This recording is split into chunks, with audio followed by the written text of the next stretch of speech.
Waalaikumsalam warahmatullahi wabarakatuh.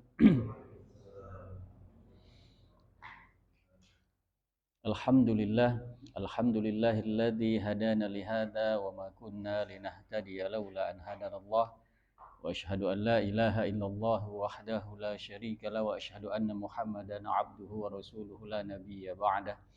Allahumma shalli wa sallim wa barik ala sayyidina Muhammadin wa ala alihi wa sahbihi ajma'in wa man tabi'ahum bi ihsanin ila yaumiddin wa ba'd. Alhamdulillah para ustaz sekalian, Bapak-bapak dan adik-adik, ini ada yang adik-adik juga ya. Masyaallah, alhamdulillah. Kita semua dalam keadaan sehat walafiat dan bisa kembali hadir pada pertemuan kita di kajian kitab At-Tibyan. Ya, jadi kita sedang belajar kitab At-Tibyan fi adabi hamalatil Quran. Ya. Yang ditulis oleh seorang ulama besar yaitu Imam An-Nawawi rahimahullah. Imam Nawawi ini sekitar tahun 600-an ya. Di 631 kelahiran beliau sampai kemudian wafat pada tahun 676 Hijriah. Sekarang 1445 Hijriah, Masya Allah ya. Jadi ilmunya sampai sekarang dipelajari, ilmunya sampai sekarang dikaji, diserap oleh semua kaum muslimin di seluruh dunia. Dan sebagaimana kita singgung pada pertemuan di awal bahwa kitab ini akan mengantarkan kita kepada satu pemahaman khususnya tentang bagaimana semestinya kita berinteraksi dengan Quran. Jadi interaksi kita dengan Quran itu seharusnya seperti apa ya. Nah, pada bab 1 ya, al-babul awwalu ya fi atrafin min fadilati tilawatil Qur'ani wa hamalati. Ya, babnya yaitu tentang fadilah atau keutamaan ya, keistimewaan dari membaca Al-Qur'an tilawah, kemudian juga hamalatihi. Hamalah yakni pengembannya. Di orang yang mengemban Quran itu. Mereka punya kedudukan khusus, punya kemuliaan ya. Kemudian di awal sudah kita singgung juga ayat yang disampaikan oleh Imam Nawawi rahimahullah, yaitu dalam surah Fatir, kemudian hadis. Nah, terakhir kita membahas hadis ya. Hadis pertama yaitu dari Khalifah Utsman bin Affan radhiyallahu an. Jadi hadisnya adalah bahwa qala Rasulullah sallallahu alaihi wasallam khairukum man ta'allamal Qur'ana wa 'allamahu. Ya. Rawahu Al-Bukhari wa Muslim. Nah, diriwayatkan oleh Imam Bukhari dan Imam Muslim. Nah, ini kita lanjut sedikit ya. Jadi kata Nabi SAW bahwa sebaik-baik di antara kalian, sebaik-baik hamba yang ada di antara kalian, jadi di situ menyebutkan dua hal, ya. Dan kedua hal itu berkaitan dengan Al-Quran, ya. Yaitu man ta'allamal Qur'ana wa 'allamahu. Yaitu orang yang pertama mempelajari Al-Quran, ta'allam. Yang kedua wa 'allamahu, orang yang mengajarkan Al-Quran. Jadi kita ini diposisikan oleh Rasulullah SAW bahwa kita dalam interaksi kepada Quran itu dua hal itu harus berjalan. Kita belajar, kemudian kita ngajarin. Ya, kita belajar, kemudian kita ngajarin lagi. Itu siklusnya seorang muslim. Kita tidak dalam posisi mengatakan saya ilmunya seberapa, enggak. Toh yang diajarkan tentu yang sudah kita ketahui. Ya. Maksudnya begitu Rasulullah SAW ya. Artinya apa? Siapapun bisa mendapatkan kemuliaan itu. Tidak diharuskan bahwa yang allamahu itu seorang syekh. Enggak. Yang dimaksud mengajarkan Quran itu apa? Nah, itu dijabarkan oleh banyak ulama bahwa yang dimaksud mempelajari Quran, mengajarkan itu pada dua aspek. Satu, yaitu tentang ma'anil Quran. Satu ya, ma'anil Quran. Yang kedua, secara alfadzil Quran. Jadi ada dua ya.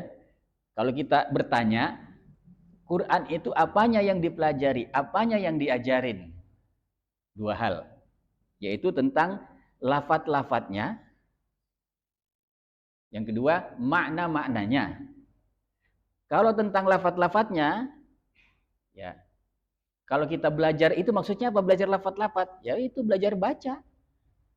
Alif fathah a, alif kasroh i, alif doma u, a, i, u itu termasuk belajar. Karena itu belajar, jadi jangan dibayangkan belajar Quran itu belajarnya tafsir yang berat-berat. Itu termasuk, tapi sangat luas. Karena tadi dibagi dua, yaitu belajar pertama dari sisi alfadzul Quran, lafadz-lafadz Quran. Ya. Waalaikumsalam warahmatullahi wabarakatuh. Waduh, ini jauh-jauh nih dari Mesir. Beliau ini orang Mesir tadi. Jadi As-Suyuti itu kampung di Mesir, Asyut. Turunan Imam Suyuti. Alhamdulillah. Ustadz Sayuti ya. Jadi dua hal. Jadi kalau kita bertanya tadi apanya Quran yang dipelajari oleh kita, apanya Quran yang diajarkan oleh kita kepada orang lain, itu dua aspek. Pertama berkaitan dengan alfaz Al-Quran, lafadz Quran. Nah, itu kemudian nanti berkembanglah ilmu-ilmu di sana banyak. Ilmu tentang membaca Quran. Ilmu tentang bagaimana kita bisa membaca benar persis seperti apa yang diharuskan oleh Rasulullah. Itu ilmu tentang alfaz. Banyak itu, ilmunya juga banyak ya. Jadi justru harus dimulai dari situ.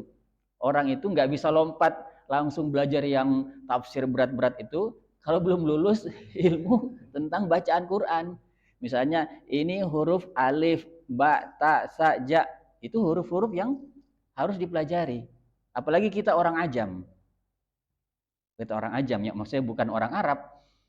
Karena setiap huruf di dalam Arab, dalam abjad Arab itu dia punya namanya tempat keluar, makhraj.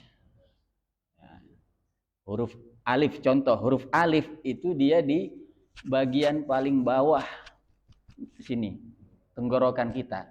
Jadi kalau kita bilang A, maka dia harus keluar dari sini. Ini kan dibagi tiga. Jadi tenggorokan kita ini, bagian sini keluar dua huruf, alif dan H, A, H.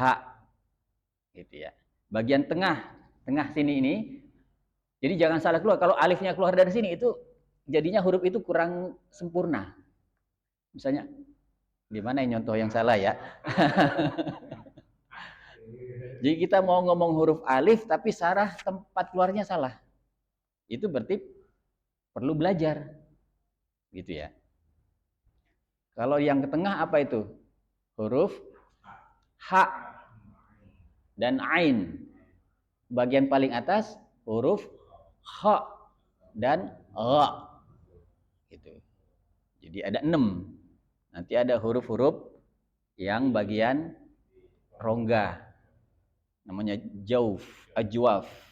Nanti ada huruf-huruf yang bagian lidah. Nanti ada huruf bagian bibir. Jadi 4 macam tuh. Tempat-tempatnya secara umum. Nanti hasilnya adalah 20 berapa tuh huruf abjad Arab? 28 ya. Nah itu harus tahu maksudnya. Kita sebelum jauh-jauh mainnya ke mana gitu. Itu harus kenal yang gitu-gitu dulu. Karena itu bagian dari kemuliaan. Maksudnya yang dimaksud Rasulullah SAW itu ta'alam, belajar, ya mulai dari situ. Belajar membaca huruf secara benar. Alif, ba. Mohon maaf ya, kalau misalnya kalau di tempat saya itu, saya orang Makassar. itu kelemahannya huruf za. Kalau di sana ngomong ustaz, itu ustaz. Jadi huruf za dia menjadi s. Allasi. Agak-agak ribet dia. Kalau orang Jawa huruf ain itu dia jadi ngumar. Padahal Umar. Kalau setiap daerah punya ini ya, kayak gitu. Orang Sunda apa? Huruf fa. Dia jadi pak. Itu kan keliru. Tapi mau gimana? Harus dilatih. Jangan bilang saya kan orang Sunda, saya nggak bisa. Ya nggak bisa. Kalau Allah mengatakan bahwa kita harus belajar Quran, itu berarti kita pasti bisa. Kalau kita baca surah Al-Qamar, itu Allah ulang 3 kali loh ya, 3 kali. Walaqad yassarnal Qur'ana lidzikri fahal min muddakir. Walaqad sungguh kata Allah, kami telah menjadikan mudah, yassarna. Kami telah memudahkan. Walaqad yassarna lil Qur'an lidzikri. Kami telah menjadikan mudah Quran itu lidzikri, untuk dijadikan pelajaran. Fahal min muddakir. Apakah ada orang yang mengambil pelajaran? Jadi kalau kita bertanya, susah apa gampang sih Quran itu? Jawabannya, Allah sudah menjadikannya mudah. Terus kok kenapa saya berasa susah? Berarti mungkin kita usahanya. Buktinya yang juara-juara MTQ itu orang non Arab banyak loh. Ya kan? Termasuk orang dari Indonesia itu. Artinya apa? Secara pelafalan, huruf demi huruf itu pasti bisa. Ya, jadi itu nomor 1, yaitu ta'allum qiraatil Quran. Belajar tentang ta'allum alfazil Quran. Belajar tentang lafaz-lafaz ayat itu. Supaya kagak salah ya. Kan ngeri kalau salah ya Ustaz ya. Ya misalnya apa? Misalnya kalau bahasa Arabnya apa hati itu apa? Qalbun. Kalau kita qafnya kepleset jadi kaf, kalbun itu jadi anjing. Itu kan cuma qaf, hurufnya qaf, qalbun hati. Tapi kalau kalbun anjing. Wah, itu kamu memang hatinya bagus banget. Maksud kita memuji, tapi kemudian kita bilangnya kak. Itu artinya wah, kalbu anjing ya. Contohnya begitu. Ya. Banyak hal ya, contoh-contoh tentang itu. Jadi belajar tentang huruf, tentang lafaz. Nah, itu ada ilmunya, namanya ilmu tajwid gitu. Jadi ilmu tajwid itu belajar tentang apa? Makharijul huruf, tempat keluar huruf-huruf. Yang kedua, tentang sifatul huruf. Belajar juga tentang sifat. Jadi selain huruf Arab itu punya tempat keluar masing-masing. Kalau orang Indonesia nggak ada aturan gitu ya. Kita mau ngomong gimana aja itu bebas ya. Tapi kalau yang versi Arab itu ketika salah tempat keluarnya itu yang dengarnya tahu.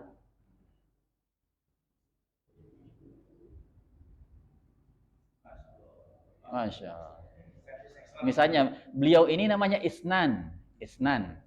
Isnan itu dari susunan hurufnya adalah ada alif, kemudian apa? Sa, kemudian nun, kemudian alif berdiri, kemudian nun, isnan.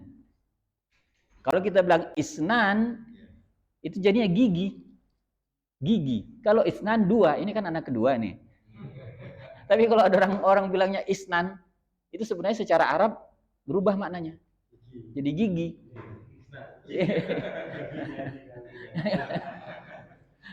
Jadi repot ya kalau itu maksudnya giginya 2 doang. Ya. Asnan itu gigi, asnan. Ya. Jadi salah di dalam makhraj itu bisa jauh sekali maknanya. Ya. Seperti itu. Kemudian yang kedua tadi ada tentang sifatul huruf, sifat huruf. Sifat itu kalau kita belajar ilmu tajwid Maksudnya apa sifat huruf itu? Adalah hal-hal yang mesti melekat pada pelafalan huruf itu ketika dia lafadzkan. Kalau tadi tempat keluar itu satu hal. Lain cara contoh sifat itu apa? Tebal, tipis, udara mengalir, udara tertahan, suara mengalir, suara tertahan. Itu sifatnya masing-masing. Jadi meskipun tempat keluarnya sama, tapi sifatnya beda. Maka bedalah dia. Misalnya tadi kan A dan H. Gitu ya. Kalau A itu ditekan, A. Gitu. Kalau H dia dilepasin, H. Nah, begitu. Meskipun tempatnya sama di sini. Maka dia sempurna, bentuk dan bunyinya itu jadi sempurna. Ya. Jadi sifatul huruf itu pelafalan huruf secara sifat yang harus kita lekatkan, apakah ditebelin, apakah ditipisin, apakah suara kita harus mengalir atau ditahan, apakah bunyinya harus dialirkan atau ditahan, dan seterusnya. Itu beda-beda ya. Misalnya contoh ya, huruf sin itu harus mengalir. Sin. Jadi jangan ditahan. Jadi dilemesin, maksudnya dilemesin. Bismillahirrahmanirrahim. Jangan ditekan. Kalau ditekan dia ketahan. Jadi dilepasin. Kayak apa sih? Dialirin. Nah, itu salah satu contohnya. Ya. Jadi satu tentang makharijul huruf, sifatul huruf, tentang apa lagi? Kalau kita belajar tentang waqaf-waqaf. Itu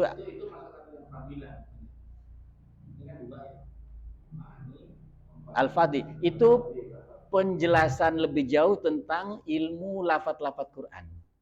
Kan ilmu Quran ini dibagi dua. Ilmu tentang lafaz-lafaz. Cara melafadzkan dengan benar. Nah, ini cara melafadzkan dengan benar ini dia cabangnya banyak, yaitu tempat keluarnya harus benar, sifat hurufnya harus benar, berhentinya harus benar, kayak gitu. Kalau berhentinya salah, ya agak ya harus belajar lah, maksudnya ya. Harus belajar. Misalnya itu huruf katanya alladzi, terus napasnya Allah itu ya berarti salah itu ya, karena itu satu kata. Alladzi itu satu kata. Alladzi satu kata. Jadi kalau kita Allah ya nggak bisa, harus alladzi. Berhenti di situ. Misalnya itu cara contoh wakaf ya. Jadi itu beberapa aspek yang mesti dipelajari dan itu akan mendapatkan kemuliaan oleh Allah Subhanahu wa taala. Bahkan disebut sebagai khairukum man ta'allamal Qur'an, orang yang belajar. Kita udah lulus belum ya ilmu-ilmu gituan? Pak Imam udah khotam ya? Ilmu tentang nih makhraj hurufnya. Nggak usah, maksudnya begini, bukan soal teorinya ya. Teorinya mungkin kita nggak hafal persis, tapi yang penting pas pengucapannya benar. Ya.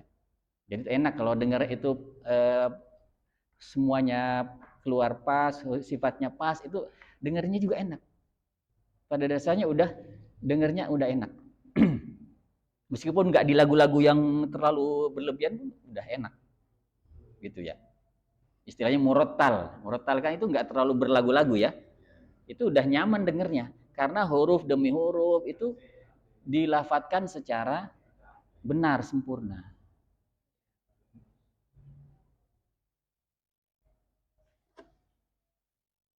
Ya, baik ya. Itu tentang alfaz. Jadi supaya lafadznya yang kita ucapkan di dalam Quran itu benar. Ya. Terus apa lagi? Jadi yang kedua adalah, makanya saya sambungin, makanya belajar tentang lafadz-lafadz itu adalah kemuliaan. Dan mengajarkan hal-hal itu juga kemuliaan pula. Makanya ustadz yang meskipun jangan dipandang sebelah mata, cuma ngajarnya abata. Loh itu orang yang mulia itu. Menurut hadis itu orang yang mulia. Meskipun memang secara tingkatan itu tingkatan yang awal. Ibaratnya tingkatan anak SD. Tapi itu mulia. Masih mending kalau udah ini ya. Saya kira banyak ya orang yang buta aksara ya. Quran. Sampai gede. Nah, ini tantangan, ini PR kita sama-sama ini ya. Gimana supaya kita ini semangat untuk mempelajari Quran. Yang kedua adalah aspek ilmu dalam Quran itu selain alfaz, lafaz-lafaznya Quran, cara membaca huruf demi huruf, ya, kemudian sifat, makhraj huruf, kemudian waqaf dan lain-lain. Apalagi yaitu ilmu yang berkaitan dengan ma'anil Quran. Tadi alfaz Al-Quran. Sekarang ma'ani, makna-makna Quran. Ini artinya apa?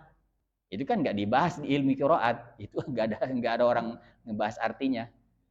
Bahasnya di ilmu ma'ani, makna-makna, kandungannya itu. Nah, di situ berkembang lagi ilmu-ilmunya. Ilmu-ilmu apa yang termasuk di dalam ma'anil Quran? Ya, misalnya ulumul Quran itu banyak. Ya, mulai dari tafsir, kemudian takwil, ya. Kemudian ya banyak di situ ya. Misalnya itu kenapa apa namanya? Maknanya begini, oh ada sebabun nusulnya. Nah, itu pelajaran di sana semua. Kenapa harus dimaknai begini? Gitu. Kan maknanya ini lebih dari satu. Kenapa makna ini yang dipilih? Nah, gitu. Itu penjelasannya di sana ketemunya di rumpun ilmu tentang ma'anil Quran. Ya. Hal yang paling ringkas contoh ya, misalnya tafsir, nah ini orangnya nih, tafsir Imam Jalaluddin As-Suyuti, Jalaluddin Al-Mahalli. Itu tafsirnya kecil. Cuman satu begini, lebih besar dikit. Beliau menafsirkan secara ringkas kosakata. Jadi tidak menafsirkan secara frase, tapi menafsirkan secara kosakata. Dan tidak setiap kosakata, karena dianggap ada kosakata yang udah jelas. Kalau kita semua nggak jelas ya. Itu harus. Tapi di tafsir Al-Jalalain itu tafsirnya model tafsir kosakata. Makanya dia ringkas. Jadi tidak menjelaskan satu kalimat atau satu frase, apalagi kalimat yang bersambung panjang-panjang, itu enggak, bukan begitu. Memang itulah yang dipilih oleh beliau. Itu termasuk diantara ilmu ma'ani tadi, sudah masuk. Itu menjelaskan makna-makna kata di dalam Quran, makna lafaz. Ya. Misalnya Bismillahirrahmanirrahim. Bismi itu apa? Maksudnya apa? Allah itu maksudnya apa? Ar-Rahman, Ar-Rahim itu apa? Itu ditemukan di dalam tafsir. Tafsir. Ya. Jadi orang yang pelajari tafsir, orang yang pelajari tentang takwil, tadabbur Quran, maka dia adalah orang yang mulia. Kan dia tadi ta'allam al-Quran, dia belajar. Alhamdulillah, mudah-mudahan kita nih termasuk ya. Kita lagi belajar nih. Ya. Kalau sudah belajar, terus mengajarkan, maka itu juga adalah kemuliaan. Wa'allamahu, dia mengajarkan yang sudah dia ketahui. Dijelasin, ini menurut Ibnu Katsir begini, menurut Al-Qurtubi begini, menurut macam-macam. Ya.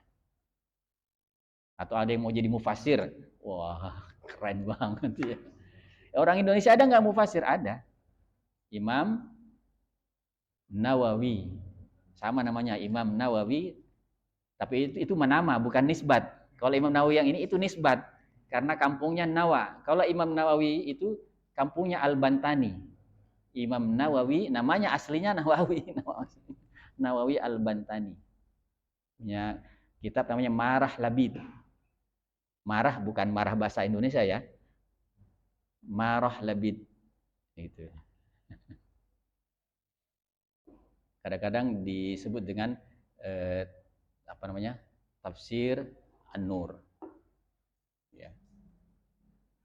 Itu orang Indonesia. Sebenarnya ada juga yang orang Jawa itu, cuma tidak terlalu lengkap. Iya, siapa itu? Yang Termas ya, Termas kalau nggak salah. Nama kampungnya orang Termas. Termas dari mana?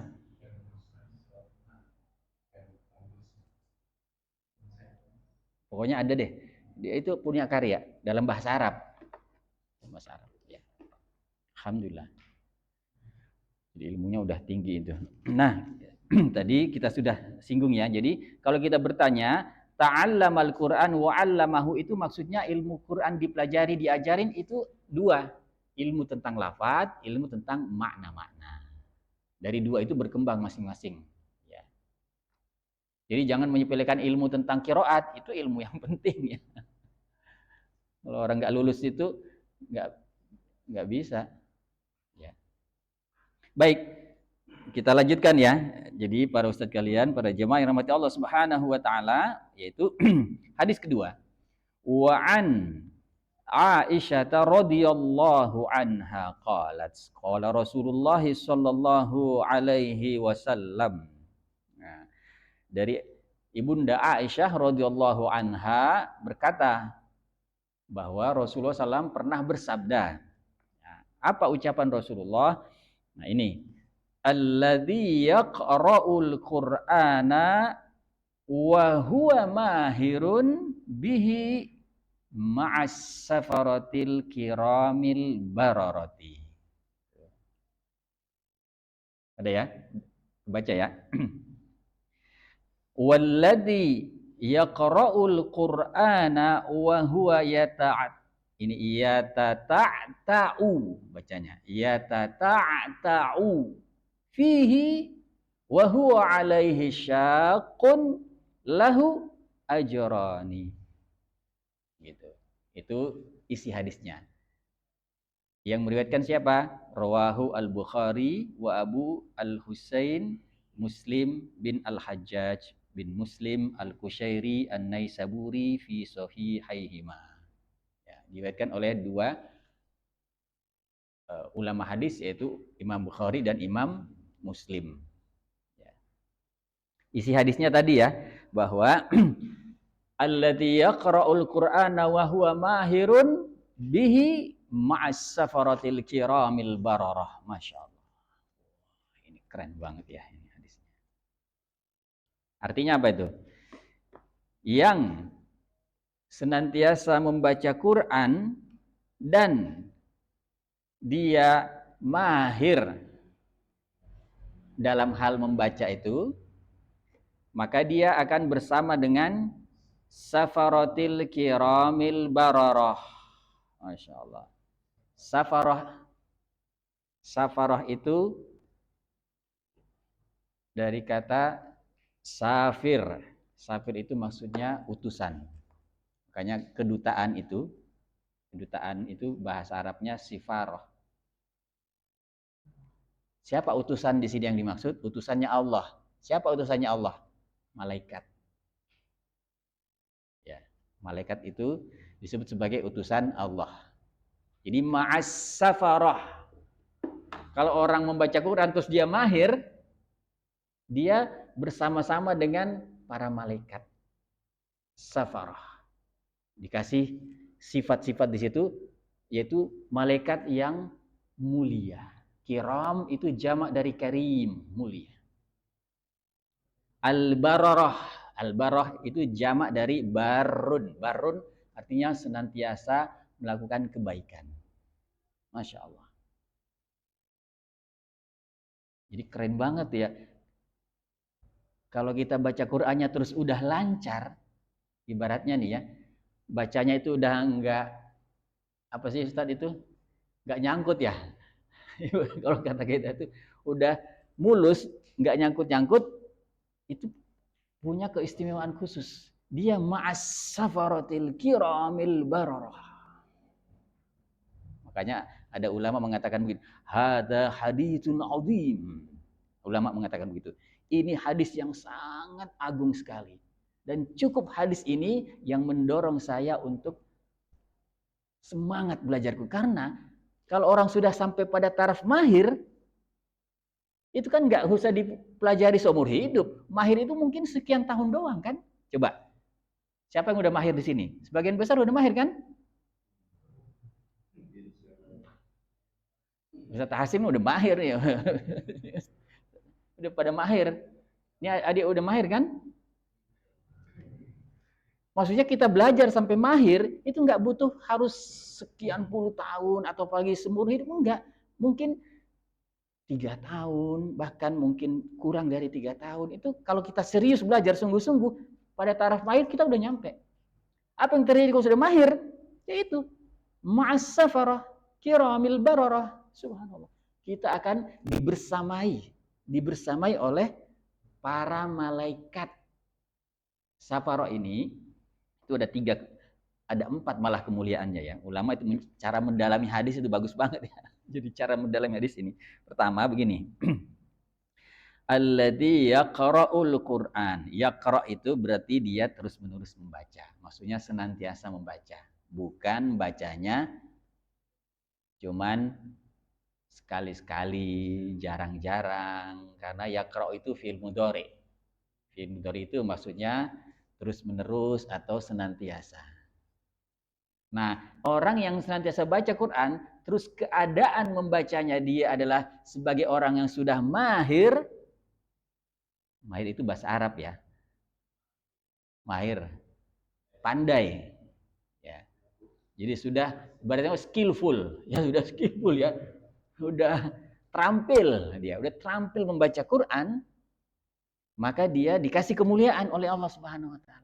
Makanya tadi kata ulama, hadza haditsun azim. Ini hadis yang sangat agung sekali. Hadis ini cukup ini saja bisa mendorong seorang muslim untuk selalu semangat belajar Quran. Karena kalau sudah sampai mahir, dia udah dapat keistimewaan itu. Gitu ya. Nah, pembahasan berikutnya begini. Yaitu siapa itu malaikat safarah kiramil bararah. Gitu ya. Kok kemuliaannya dikaitkan dengan itu? Ya. Jadi yang pertama, bahwa safarah itu adalah malaikat yang diutus Allah. Tapi bukan sembarang malaikat atau bukan apa namanya ya. Tapi ini malaikat khusus karena malaikat itu kan banyak. Hanya Allah yang tahu jumlahnya. Tapi ada malaikat yang secara khusus diutus untuk apa? Mencatat. Jadi safarah ini malaikat yang pertama dari sisi satu, kemuliaan dia adalah malaikat. Kalau disebut malaikat itu udah kemuliaan sendiri karena malaikat itu mulia di sisi Allah, maksudnya begitu ya. Malaikat itu adalah makhluk yang mulia di sisi Allah. Kemudian ini ada manusia dibersamai oleh malaikat, itu udah kemuliaan satu.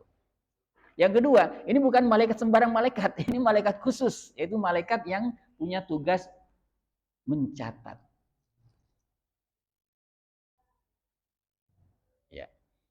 Yang ketiga, ya bahwa malaikat yang dimaksud itu adalah malaikat yang disifati oleh Allah kiram. Kiram ini maksudnya mukarram, yang dimuliakan oleh Allah di sisinya, yang diberikan tempat yang tinggi di sisi Allah. Maka seakan-akan kita ini selevel, kan bersama. Begitu maksudnya ya. Jadi dalam satu penjelasan syarah hadis pasti itu tasbih. Maksudnya tasbih itu penyerupaan. Seakan-akan kita setinggi itulah posisinya. Bararah itu artinya muti', senantiasa melakukan ketaatan, senantiasa berbuat baik. Karena malaikat itu nggak pernah berbuat buruk ya, nggak pernah melakukan durhaka. Itu malaikat. Maka ketika disebutkan kemuliaan malaikat ini dan dia akan bersama dengan seorang hamba, maka alangkah mulianya hamba itu di sisi Allah Subhanahu wa taala. Jadi Masya Allah, kita kalau udah mahir ya, baca Quran itu gimana ya? Kayak nggak mau berhenti. Karena kita tahu, kalau berhenti berarti ma'anya udah berhenti juga kan? Kan kita ini kalau baca,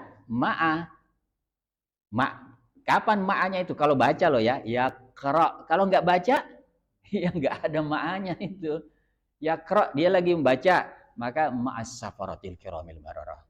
Meskipun dia mahir, tapi dia nggak baca, ya nggak ada tuh malaikat yang bersama dia, nggak ada. Meskipun udah jago banget terampil membaca, dia nggak baca Quran lagi. Yang nggak ada kemuliaan ini nggak ada, karena di situ disebutkan aktivitasnya. Bukan soal dia skillfulnya aja, bukan. Tapi yaqra alladzi yaqra. Ada nggak orang yang mahir tapi nggak baca Quran? Ada. Ada kan? Ya berarti kemuliaan ini nggak lagi dia dapatkan. Harusnya dia bersyukur dan dia terus membaca. Karena dia udah mahir. Ya alladzi yaqra'ul Qur'an wa huwa mahirun bihi. Maka ma'a, ya. Ma'a di sini adalah kebersamaan yang mengisyaratkan kemuliaan. Ya, karena bersamanya dengan makhluk yang mulia. Nah, kita sudah pahamlah ya cara menganalogikannya itu ya. Kalau kita barengan orang yang dianggap hebat, kita yang nggak ada papanya merasa hebat juga ya.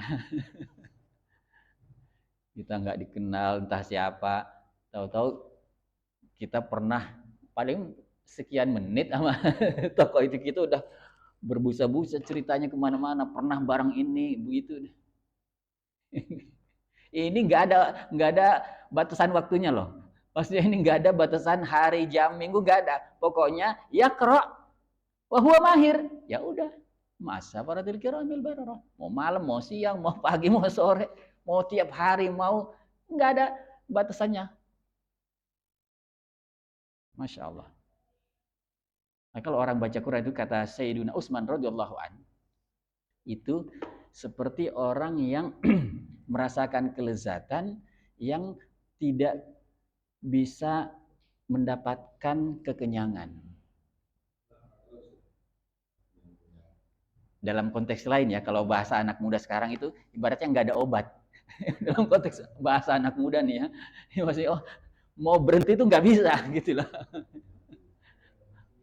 Bahasa orang sekarang itu nggak ada obat, maksudnya itu nggak bisa diubah dia itu. Saking nyaman, saking merasa nikmatnya baca Quran itu, ya. Tapi itu kalau hatinya bersih, kata Sayyidina Utsman radhiyallahu anhu. Siapa yang hatinya bersih, maka dia tidak pernah merasa kenyang membaca Quran. Selalu lapar pengen baca Quran. Kalau hatinya bersih. Jadi kalau kita ini baru baca 1 menit, udah, nah itu harus nanya itu hatinya bersih apa enggak. Karena kalau orang hatinya bersih, itu dia lam yashba. Dia merasa nggak pernah bisa kenyang. Pengen terus. Berarti gue baca Quran terus? Iya kalau bisa. Bukan berarti ya kita punya aktivitas lain ya.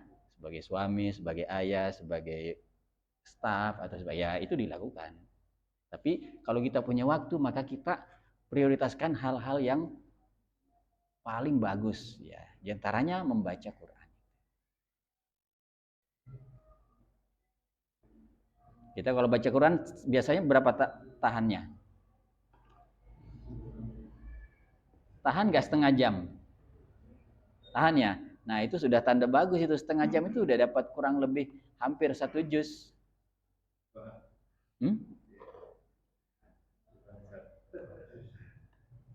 Masya Allah. Alhamdulillah. Waalaikumsalam warahmatullahi wabarakatuh. Aduh, ini Syekh dari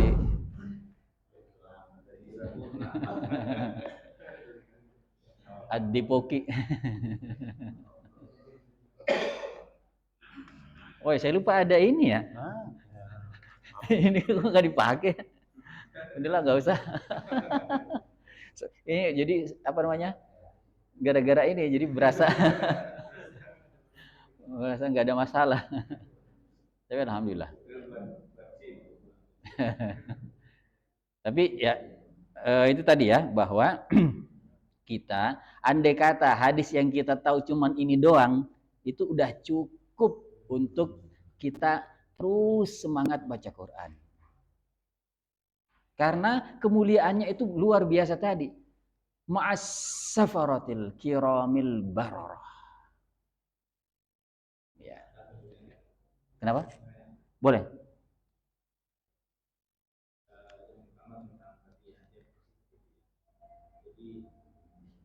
Salah satu fadilah Quran itu kan membersihkan hati. Tapi kalau hati nggak bersih, kayak itu mana duluan ini. Fadilah Quran itu bersihkan hati, sementara hati kalau nggak bersih, nggak terang baca Quran. Jadi mana duluan ini? Baca dulu atau bersih dulu kan gitu. Baik. Terus yang kedua, apa namanya ya? Keutamaan bagi pembaca Quran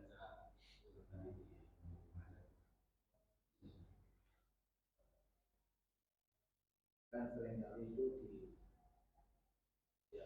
disikapi apa adanya. Kalau begini,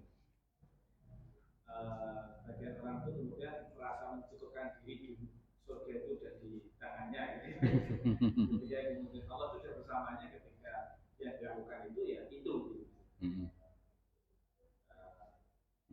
Kemudian mengambilkan hal yang lebih berisiko tentang Allah itu kan itu. Makanya atau kan yang dibaca yang dibacakan yang kesejukan Al-Quran kira-kira gitu. Iya. Nah itu apa ya? Kenapa orang sampai bagaimana yang bersikap seperti ini dan kenapa itu? Baik, alhamdulillah. Barakallahu jazakallahu khairan. Makasih Ustaz Agus. Yang pertama adalah tentang Al-Quran dan hati. Ya. Jadi Al-Quran itu pasti berpengaruh karena Al-Quran itu kuat. Al-Quran aqwa, itu sangat kuat. Dalam salah satu ayat dikatakan bahwa inna fi dzalika ladzikra. Sesungguhnya di dalam dzalika, maksudnya di dalam Al-Quran itu ladzikra, sungguh terdapat pelajaran, peringatan. Tapi liman kana lahu qalbun wa alqa sam'a wa huwa syahid. 3. Jadi inna fi dzalika ladzikra. Sungguh dalam Quran itu pasti ada pelajarannya. Pasti dapat. Ada peringatan yang pasti kita akan bisa temukan di situ. Tunjuk. Tapi kepada siapa? Siapa yang berhasil? Ternyata bukan semua masyarakat, semua orang, bukan semua kaum muslimin. Bahkan bukan semua pembaca Quran. Bahkan bukan semua pembaca Quran. Khusus liman kana lahu qalbun wa alqas sam'a wa huwa syahid. 3 hal. Itu khusus bagi orang yang punya hati. Ibnu Qayyim rahimahullah memberikan penjelasan orang yang punya hati itu siapa? Ya, tentu bukan hati secara fisik, karena hati secara fisik ya semua orang punya dong. Berarti semua orang pasti dapat faedah Quran. Bahkan orang kafir punya hati. Maka di situ dijelaskan maksudnya adalah qalbun hayyun, hati yang hidup. Karena ada qalbun yang mayit, ada qalbun yang marid. Jadi kalau ada manusia hatinya mati, dia nggak bisa tersentuh. Ada manusia yang hatinya sakit, dia nggak bisa tembus. Gitu. Jadi hati ini ya ibaratnya begini ya. Orang itu meskipun ilmunya terbatas, meskipun pengetahuannya ini nggak seberapa, tapi ada orang itu yang hatinya bersih, hatinya tulus, hatinya baik. Itu dia kayak pintu yang udah kebuka, masuknya bisa. Itu orang-orang yang dulu didakwahi Rasulullah SAW, itu orang muslim apa orang kafir? Orang kafir kan? Orang kafir. Orang yang pengetahuan tentang Quran ya masih nggak ada. Bahkan 0 kan dia kafir malah. Tapi karena mereka adalah di antaranya ada orang yang hatinya asalnya bersih, dia hatinya adalah hati orang yang tulus. Maka ketika dengerin dakwah, dia terpengaruh. Makanya ada ucapan itu kada qalbi ayyatir gitu. Dengerin Nabi baca ya satu ayat di dalam surat Maghrib itu ada seorang ini kafir dia. Namanya Jubair bin Mut'aim. Dia komentar, kada qalbi ayyatir, seakan-akan hatiku terbang.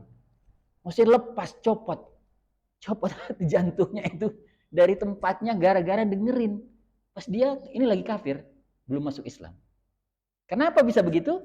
Kan orang kafir banyak. Karena hatinya bersih, hatinya tulus, hatinya dia kebuka. Mungkin secara ilmu dia di bawah bapaknya itu lebih terkenal. Bapak itu Mut'im bin Adi. Itu pentolan orang Quraisy, itu pinter banget itu. Tapi justru nggak kebuka dia. Bapaknya ini kafir sampai wafat. Karena urusannya memang di sini. Ya Allah memberi anugerah itu.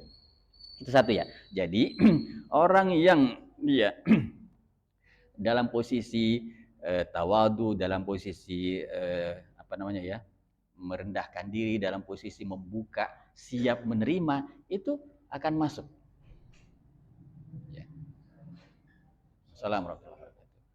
Jadi kalau kita bertanya gimana caranya supaya kita ini bisa menyerap Al-Quran, kana lahu qalbun, liman kana lahu qalbun, hatinya harus hidup bersih, qalbun salim. Wa alqas-sam'a, yang kedua harus menyimak.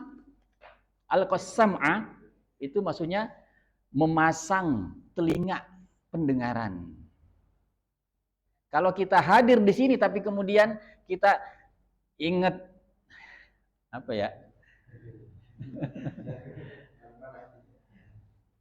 Misalnya ingat kayaknya tokonya hari ini rugi sekian. Ada aja Kamal ya. Pak Haji mah untung mulu. Maka meskipun di sini hadir tapi nggak bisa masuk karena al-qasam'anya nggak terjadi. Sama aja kita belajar di kelas waktu kita sekolahan kan, kita meskipun paling depan tapi pikiran kita melayang-layang itu, guru kita heran, loh ini kok nggak ngerti-ngerti sih? Ya gimana mengerti? Dia di situ duduk tapi pikirannya nggak di situ. Al-qasam'a, dia memasang pendengaran, menyimak. Yang ketiga, wa huwa syahid, wah ini lebih ngeri lagi. Bahkan dia itu syahid, syahid yakni menyaksikan, seakan-akan dia hadir di dalam kisah-kisah, di dalam apa namanya ya, kejadian-kejadian yang digambarkan Quran. Ketika digambarkan tentang kiamat, dia tersentuh. Kenapa dia bisa tersentuh? Karena dia menghadirkan dirinya seakan-akan dia melihat idza zulzilatil ardu zilzalaha. Ketika bumi digoncang dengan goncang-goncangnya, dia hadirkan. Maka dia terpengaruh. Kalau dia bilang dia nggak terpengaruh, kalau dia nggak, dia meleng ya itu. Jadi kemudian hati ini juga ketika dia disentuh sama Quran, dia akan semakin bersih, dia akan semakin lembut, dia akan semakin lapang. Itu bahasa-bahasa Quran ya. Ya. Dalam hati akan semakin tenang dan tentram. Ya. Itu ada misalnya dalam surah Al-An'am ya ayat 125 ya. Bahwa Allah Subhanahu wa taala berfirman yaitu apabila Allah Subhanahu wa taala ingin memberikan hidayah ya, memberikan kebaikan, petunjuk kepada seorang hamba, yashrah lahu sadrahu, Allah lapangkan dadanya. Yashrah lahu sadrahu. Itu dalam surah Ali Imran. Jadi memang perkara paling urgent ya di situ. Bukan soal di sini ilmu kita numpuk berapa gigabyte, bukan. Kadang-kadang orang itu cuma orang biasa, cuma orang yang mungkin apa ya, middle, bahkan orang yang kelas bawah, tapi dia dianugerahi Allah Subhanahu wa taala hidayah, petunjuk. Ya. May yuridillahu bihi khairan yufaqihu fid din. Dipahamkan agama dalam hadis. Nah, tadi saya katakan bahwa Quran kalau kita interaksi dengan benar, interaksi dengan ikhlas, maka semakin hati kita bersih, semakin hati kita lembut, semakin hati kita lapang. Karena kita diajak, kenapa? Kalau Anda bertanya, kenapa bisa begitu? Karena kehidupan dunia yang begitu keras ibaratnya ya. Bahasa kalau di tempat saya itu keras kehidupan, bahasa Makassar itu ya. Ibaratnya itu maksudnya ini bukan gampang loh. Tapi mungkin ada tukang tipu, ada tukang korupsi. Kan itu berat jadi hidup kita yang maunya benar jadi berat. Ada yang maling, ada yang ini. Kita mau benar jadi berat. Tapi ketika kita baca Quran, kita jadi tahu petunjuk-petunjuk bahwa memang itu sudah menjadi sunnatullah. Oh, sunnatullah. Jadi hatinya kita nerima. Jadi, oh, itu justru menjadi apa? Istilahnya media atau perantara kita menjadi lebih mulia kalau kita lulus dari situ. Jadi kita menyikapinya jadi tenang, bukan jadi stres. Kalau kita baca Quran lagi, ternyata bahwa kita diuji, entah sakit, entah kekurangan harta. Jadi kita apa hatinya? Tenang kan? Baca lagi. Nanti ada musuh yang bahkan memerangi kita. Kita tenang juga karena Quran udah bicara bahwa orang baik itu ada musuhnya. Ya udah, maksudnya kita jadi tenang. Kita tahu bahwa ini kehidupan yang settingnya demikian, karakternya demikian, kemudian jalan Qurannya demikian. Kita dikasih tahu semua. Coba orang yang tahu apa yang harus dilakukan itu orang yang tenang. Kenapa sopir bus itu tenang? Tahu nggak? Kalau penumpang kadang-kadang ada yang nggak tenang karena penumpang itu kadang-kadang dia baru pertama ke situ, makanya ini benar nggak sih, benar nggak sih? Tapi kalau sopir bus tenang aja, tenang karena dia tahu persis apa yang jalan yang dia tahu persis, dia tahu jalan yang selalu dia tenang aja. Mau hujan mau panas dia tenang, karena dia tahu jalan yang harus dia. Orang yang tahu jalan yang harus dia susuri dan tahu tujuan itu, dia orang yang tenang. Apalagi tahu bahwa di sini bakalan ada ini, di situ bakalan itu, dan cara jalan keluarnya ini. Itu kan siapa yang ngasih tahu kita semua itu? Al-Quran. Tenang nggak kita kalau sudah dapat begitu? Ya tenang dong. Orang kita udah tahu. Maksudnya gimana ya? Subhanallah. Ya. Makanya kita baca Quran itu, kita hatinya tersentuh. Ya. Dalam surah Al-Anfal. Ya. Bahwa orang yang benar-benar beriman itu, dia idza dzukirallah wajilat qulubuhum. Kalau disebutkan Allah, dia dengar lafaz Allah saja, dzukira. Dzukira bisa disebut. Sekedar dia dengar lafaz Allah saja, hatinya langsung bergetar, wajilat. Wa idza tuliyat alaihim ayatuhu. Dan apabila dibacakan kepada mereka ayat-ayatnya Allah, maksudnya Quran, zadathum imanan. Imannya makin nambah. Wa ala rabbihim yatawakkalun, dan hanya kepada Tuhannya lah mereka ini bertawakal, berserah diri. Orang kalau bertawakal gimana sih ya? Orang itu orang yang optimis kalau tawakal, orang yang dia tidak pernah putus harapan. Dia tawakal apapun yang terjadi. Karena dia punya sandaran, backingnya Allah. Gimana sih ya? Backingnya Allah. Jadi begitu, Tat. Yang kedua tadi apa tadi? Oh, belum bisa. Pemerintah apa ya? Kalau misalnya kita bicara hati yang itu kan kalau kita membayangkan dunia itu kan enak ya. Hati yang selalu dikasih Allah, hati yang khusyuk kan gitu ngomongnya ya. Yang bersih itu kan. Nah orang kafir itu hati yang bersih itu gimana gitu? Kita membayangkan ya. Apakah orang yang tulus, apa orang yang nggak iri, apa orang yang gimana gitu misalnya. Yang dia begitu dengan Tuhan itu langsung yes. Gitu. Padahal dia orang kafir kan. Kan saya bilang kalau pemerintahnya kalau orang yang dia tidak ingin memulai mendekatkan diri dengan Tuhan, kondisi dia bersih, maka dia tidak pernah setelah Tuhan itu kondisi dia bersih gimana gitu? Baik, baik. Alhamdulillah. Barakallahu jazakallahu khairan. Makasih ya, Ustaz Agus. Jadi bahwa orang kafir itu, kalau makna secara bahasa kafir kan tutup. Nah, ini sebenarnya sudah isyarat ya. Namanya ketutup. Kalau dia tutupannya udah keangkat, dia jadi kebuka. Ketutupan itu salah satu faktornya kebodohan, salah satu faktornya ketiadaan pengetahuan. Maka ketika pengetahuan itu hadir, langsung kebuka. Karena dia nggak ada tendensi negatif. Dia bukan orang yang apa istilahnya ya, bukan orang yang memang jahat.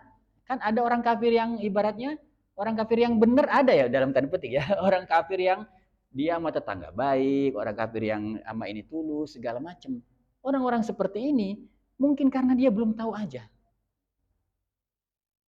Orang-orang seperti ini ibaratnya hatinya itu dalam tanda petik bersih seperti tadi. Ya. Orang kafir beda-beda loh ya.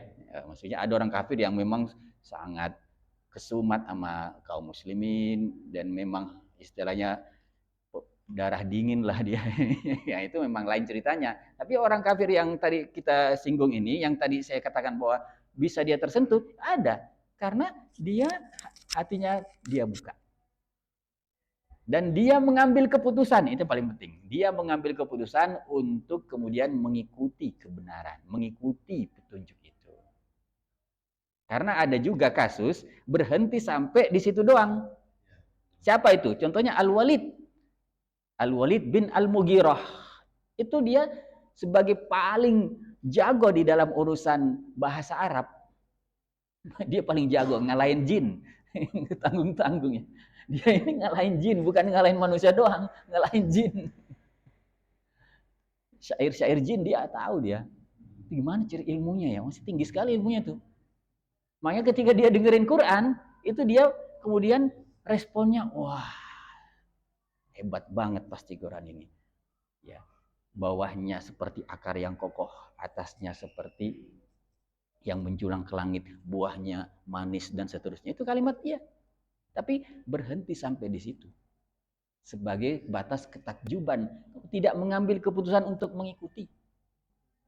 Kan ada kata Quran, kutila kaifa qaddara. Ada. Binasalah dia. Bagaimana dia bisa memutuskan kok salah keputusannya, kata Allah gitu. Dia udah tahu, dia bahkan orang yang ahli di bidang itu. Fakutila kaifa qaddara, diulang lagi Allah. Gimana dia ngambil keputusan itu? Kok bisa salah ngambil keputusan? Orang yang dia tahu bahwa itu adalah kebenaran. Dia bahkan takjub, dia istilahnya menggubah syair dalam rangka memuji Quran. Sampai pada taraf itulah takjubnya. Tapi kemudian dia tidak mengambil keputusan. Bahkan keputusannya yang diambil yang salah. Nah itu. Karena apa?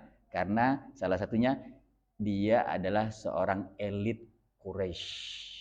Dia tahu kalau ini berubah tatanannya, maka kemungkinan dia orang yang bisa terancam. Padahal itu kan dugaan yang keliru ya.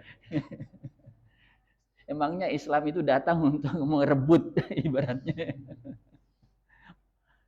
kedudukan dia, itu ya itulah ada faktor macam-macam ya.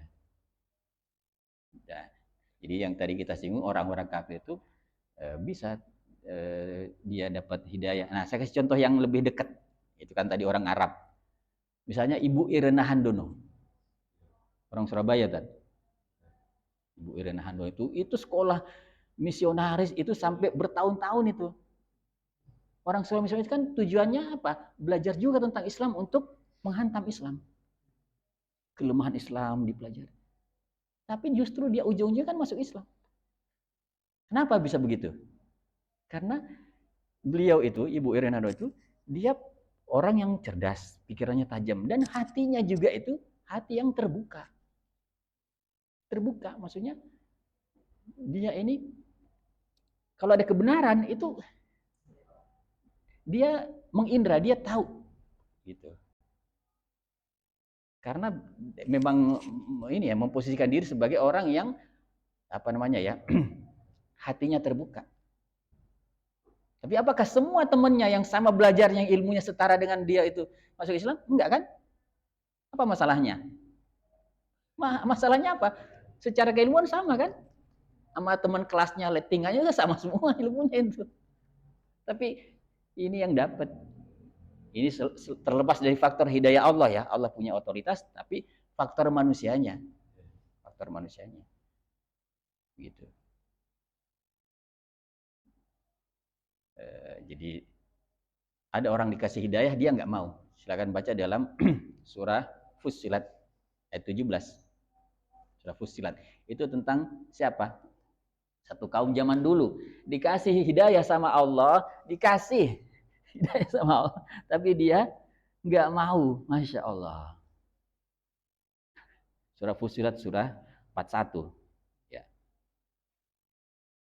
Surah 41. Ayat 17.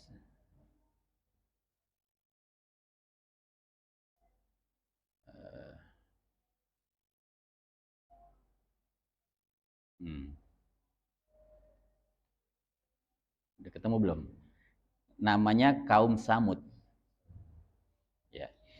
A'udzu billahi minasy syaithanir rajim. Bismillahirrahmanirrahim. Wa amma Samud fahadainahum fastahabbul 'ama 'alal huda. Surah. Wa amma Samud. Adapun kaum Samud. Kaum Samud itu siapa? Nabinya. Nabi Soleh. Nabi Soleh. Nabi Soleh, kaumnya namanya kaum Samud. Ya. Ini fahadainahum. Kami telah memberikan hidayah kepada mereka. Fahadainahum, kami sudah ngasih hidayah. Allah udah ngasih. Fastahabbul ama. Tapi mereka lebih suka, lebih memilih al-ama. Al-ama maksudnya buta, kegelapan. Maksudnya nggak mau cahaya petunjuk, nggak mau petunjuk dia. Ya udah, salah siapa? Fa'akhadhathum, maka Allah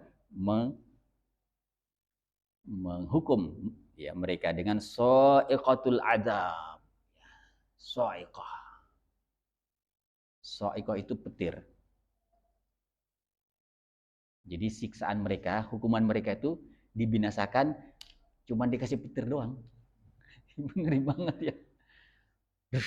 Udah mati semua. Fa'akhadhathum sa'iqatul adzab. Udah dikasih dia nggak mau. nggak mau. Ya begitu. Kebalikannya sama umatnya Nabi Yunus. Dalam bagian-bagian terakhir itu ada kisah tentang kaum Nabi Yunus. Kaum Nabi Yunus ini yang tadinya durhaka, membangkang, sampai itu nabinya ibaratnya namanya Nabi siapa? Nabi Yunus itu kan manusia juga ya. Maksudnya meskipun beliau nabi tapi ada sisi manusiawinya. Akhirnya berdakwah berlama-lama gitu, terus ini enggak apa namanya ya? Nggak dengar, ya tetap akhirnya agak kesel. Kemana Nabi Yunus? Marah kan? Kemudian pergi, ninggalin kaumnya. Ibaratnya apa tuh? Nggak, cuman gitu doang loh. Akhirnya dihukum sama Allah masuk ke dalam perut ikan. Tapi ringkas ceritanya begini, ringkas ceritanya itu kaumnya Nabi Yunus akhirnya pada insaf. Gitu. Ujungnya itu kaumnya Nabi Yunus itu beriman. Masya Allah. Mereka asalnya apa? Ya orang kafir. Tapi kemudian beriman. Kaumnya Nabi Samud, orang kafir. Ujungnya apa? Ya kafir. Karena mereka sendiri yang istahabbul ama. Ya. Allahu a'lam. Ya. Bahkan orang kafir yang memusuhi, memerangi orang Islam pun itu pada taraf tertentu dia bisa dapat hidayah. Siapa yang nggak tahu tentang Umar radhiyallahu an? Itu bukan sekedar orang kafir biasa. Itu orang kafir yang udah jelas-jelas ingin membunuh Rasulullah SAW. Bahkan adiknya aja kan diapain tuh? Ditampar itu. Adiknya sendiri. Maksudnya kebencian kepada agama Islam itu sedemikian besar. Tapi dia masuk Islam. Maksudnya beliau ini Umar radhiyallahu anhu kemudian dapat hidayah. Ya, jadi seperti itu tadi. Wallahu a'lam bishawab. Ini sudah 9:30 ya. Baru tadi sampai kiramil bararah. Masih ada satu pertanyaan ya, Masya Allah. Pertanyaan kedua adalah tentang orang yang mencukupkan diri dengan seakan-akan sudah beres, sudah dapat kunci surga kalau baca Quran tiap hari, kalau kemudian melakukan ibadah-ibadah secara personal, tapi kemudian enggan ya mempelajari atau enggan mengamalkan kandungan Quran yang ibaratnya bicaranya tentang urusan-urusan yang berkaitan dengan persoalan kemasyarakatan. Biar apa? Biasanya orang milih aman. Aman itu ya. Jadi ayat ini, ntar kalau saya bacain ayat ini, ntar ada yang tersinggung, ntar ada yang jadi yang bahas tentang apa? Hal-hal yang kelembutan, hal-hal yang ya itu bagian dari Quran ya, bahwa kita harus menjadi orang yang menahan marah, orang yang begini, orang yang begitu. Iya, itu bagian dari Quran, tapi Quran juga bicara tentang apa? Jihad, berperang. Quran juga bicara tentang apa? Tentang sikap tegas kepada orang kafir dan seterusnya. Itu ayat Quran juga. Nah, pertanyaan tadi, bagaimana kedudukannya orang yang seperti ini? Orang yang seperti ini, ya, itu dalam surah Al-Hijr bagian terakhir itu kan menjadikan Quran aidin. Aidin yakni terpecah-pecah. Maksudnya jadi akhirnya pengennya yang urusan misalnya akhlak aja ngomongnya. Urusan bagaimana Ustadz tentang ini, bagaimana sih petunjuk Quran tentang ini, kalau ada misalnya penguasa yang zolim ini, aduh saya nggak itu nggak bisa. Padahal dia tahu dalam itu bicara. Bukannya Quran itu bicara tentang penguasa yang zolim, justru banyak banget itu tentang Fir'aun. Satu-satunya kaum yang dihadapi oleh seorang nabi yang tidak disebut nama kaumnya, tapi disebut langsung sosok otoritas penguasa itu lawannya Nabi Musa. Fir'aunnya yang disebut. Iya, disebut nama ini ya kan, kaum Ad, kaum Samud, kayak gitu-gitu. Ini yang disebut apanya? Nama penguasanya. Nama rezimnya. Itu tuh harusnya kita renung juga. Kenapa? Ada satu kaum yang dihadapi oleh Nabi yang disebut tentang kaum ini bukan nama kaum itu. Nggak pernah disebut. Itu kaum apa namanya? Nggak ada. Allah tidak menyebut itu kaum apa sih namanya. Enggak. Kalau kaumnya Nabi Musa namanya Bani Israel. Tapi kan itu bukan lawannya. Yang saya maksud ini lawannya Nabi Musa. Yang di situ ada Fir'aun. Mana disebut pentolan-pentolannya? Fir'aun, Haman, Qarun. Kan itunya maksudnya apa namanya ya? Pilar-pilar rezimnya yang disebut. Itu harus kita renungkan. Kenapa Allah sampai begitu ya? Bukannya nyebut itu kaum, misalnya disebut kampungnya kah? Kan misalnya kaum Samud. Itu jelas, berarti bangsa Samud. Kaum Ad, bangsa Ad. Disebut sebagai sebuah komunitas bangsa atau suku. Ini nggak disebut, itu kaum apa? Kita pun nggak tahu jadinya kan. Itu kita tahunya pokoknya itu penguasanya yang disebut Allah. Jadi kalau ada orang dia tiap hari baca Quran, senang baca Quran, kemudian paham, tapi ketika ada orang bertanya atau ada masalah yang perlu dijelaskan tentang bagaimana sih petunjuk Quran tentang penguasa yang baik, terus kalau ada penguasa yang jahat itu gimana? Harusnya kan dijelasin aja. Kata Quran begini, kata Quran begini, begini. Kalau dia nggak mau, itu gimana ya? Itu apa ya, safety player ya? Safety player ya namanya. Kita bukan safety player ya. Kita ini apa ya? Orang yang meraih ridho Allah, ingin meraih ridho Allah Subhanahu. Dalam surah Al-Baqarah bagian awal sudah disebutkan ayat 85. Apa tu'minuna bi ba'dil kitabi wa takfuruna bi ba'd. Fama jazaa'u may yaf'alu dzalika minkum illa khizyun fil hayatid dunya wa yaumil qiyamati yuradduna ila asyaddil 'adzab. Apakah kalian ingin mengimani cuma sebagian? Yang lain enggak? Fama jazaa'u, Tidak ada balasan bagi orang yang berbuat demikian siapapun dia, kecuali kehinaan di dunia. Di dunia itu udah dihina sama Allah. Meskipun kasat mata dia orang yang hebat ya, secara di sisi Allah dia orang yang hina. Itu ngapain dia? Dia bukan orang kafir. Ini bukan cerita tentang orang kafir, ini bicara tentang orang mukmin. Allah berawali dengan tu'minuna, itu berarti orang mukmin. Apakah kalian maunya beriman bi ba'dil kitab, cuma sama sebagian isi Quran, wa takfuruna bi ba', tapi sebagian lain enggak mau. Fama jazaa'u may yaf'alu dzalika minkum illa khizyun fil hayatid dunya. Jadi kayak mendiskriminasi ayat. Itu balasannya dari Allah apa? Khizyun fil hayatid dunya, kehinaan, kerendahan di kehidupan dunia. Kemudian wa yaumal qiyamati yuradduna ila asyaddil adab. Nanti di hari kiamat dikembalikan kepada adab yang paling pedih. Itu ngeri. Di situ disebut asyaddil adab. Itu bentuk superlatif. Asyad itu maksudnya yang paling berat. Justru dia siapa? Orang mukmin. Orang mukmin yang pengennya, kalau bahasa sekarang, pengen sama Islamnya prasmanan. Oh ini rendang, enak nih rendang. Bilah comot. Aduh kok ini ada oncom ya.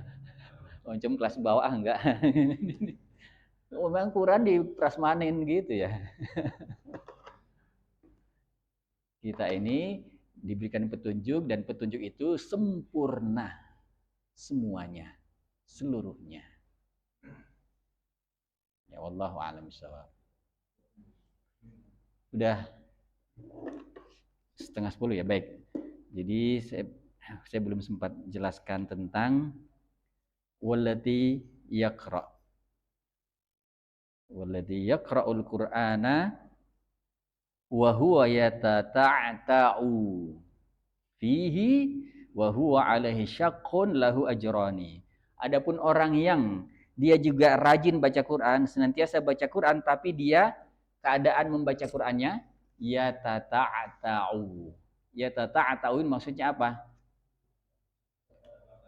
Terbata-bata. Misalnya wal agak itu. Mungkin karena ilmu tentang huruf ini huruf apa itu masih belum sempurna. Kan kalau kita ingat nggak waktu kita kecil, huruf kalau berdiri sendiri itu kadang-kadang lebih mudah dihafalin kan?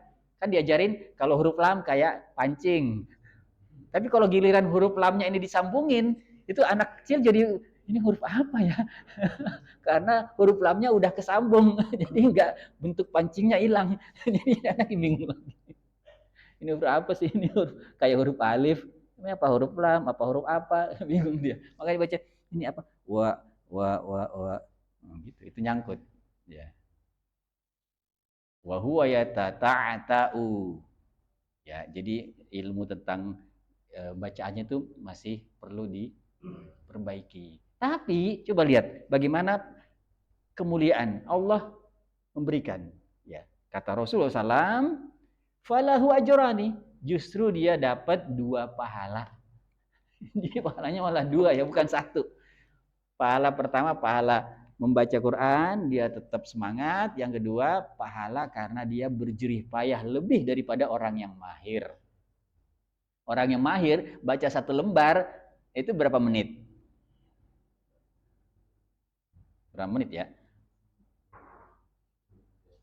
1 lembar. 1 lembar itu 2 halaman. Oh, masa 15 menit? Kelamaan, Tat. Mungkin sekitar 3 menit, 5 menit. Ya. Anggap 5 menit misalnya ya. Tapi kalau orang yang yatata'ta'u baca 2 lembar itu bisa 1 jam. Karena dia nyangkut. Baru 1 ini nyangkut lagi. Nyangkut lagi. Tapi kata Rasulullah SAW, lahu ajrani. Dia dapat 2 pahala. Masya Allah. Jadi nggak ada alasan ya kita ini nggak semangat.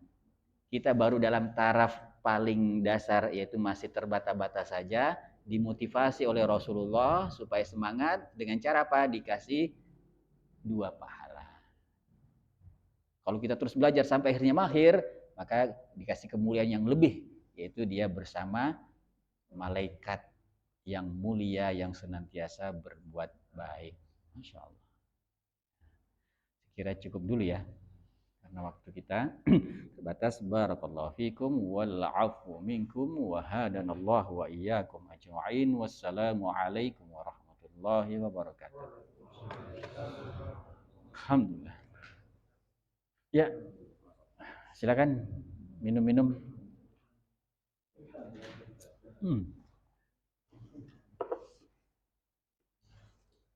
Ya, alhamdulillah.